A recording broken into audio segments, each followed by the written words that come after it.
But wait a minute, aren't we supposed to avoid salt? Isn't salt bad for you?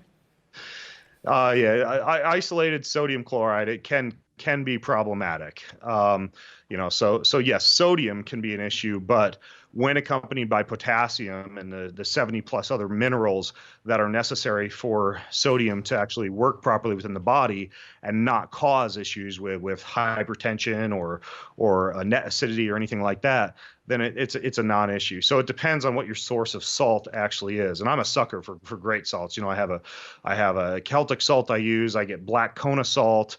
I use these liquid minerals called Quinton minerals, which are harvested from algal blooms that are just a wonderful source of minerals. And I've actually looked at mass spec analysis of all these different salts out there on the market.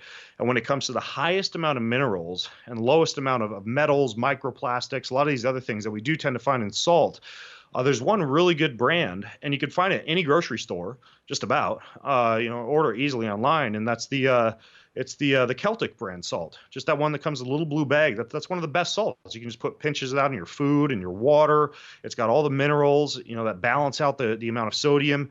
And so yeah, the answer to your question is it depends. If you have a full spectrum of minerals, I personally do probably the equivalent around 6 grams of salt on a daily basis.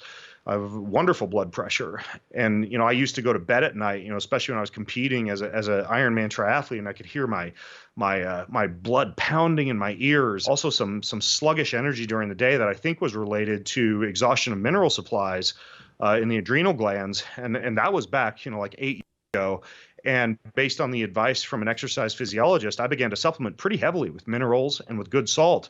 And those problems went away almost overnight. And ever since then, and also, since reading, books that have followed, such as The Salt Fix and some of the literature out there on the fact that salt is not necessarily evil, or as evil as we've been led to believe it is, I've been a huge fan of minerals and salting my food pretty heavily.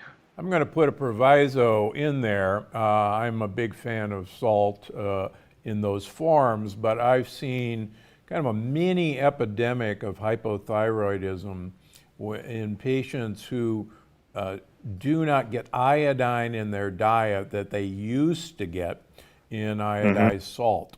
And when we supplement with iodine, either with, say, spirulina or with kelp or chlorella, or have them get an iodized sea salt, which is now increasingly available, their thyroid function dramatically improves. And I do think people have to have a source of iodine in their diet.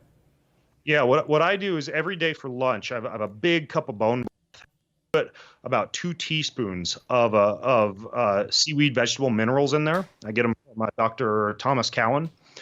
Thomas Cowan's vegetable powders, and those have wonderful flavor. And then I typically, on any given day, with either dinner or with lunch, have a big mess of either kelp, or I have a nori wrap, or I have some form of seaweed or sea vegetables worked into the actual food as well.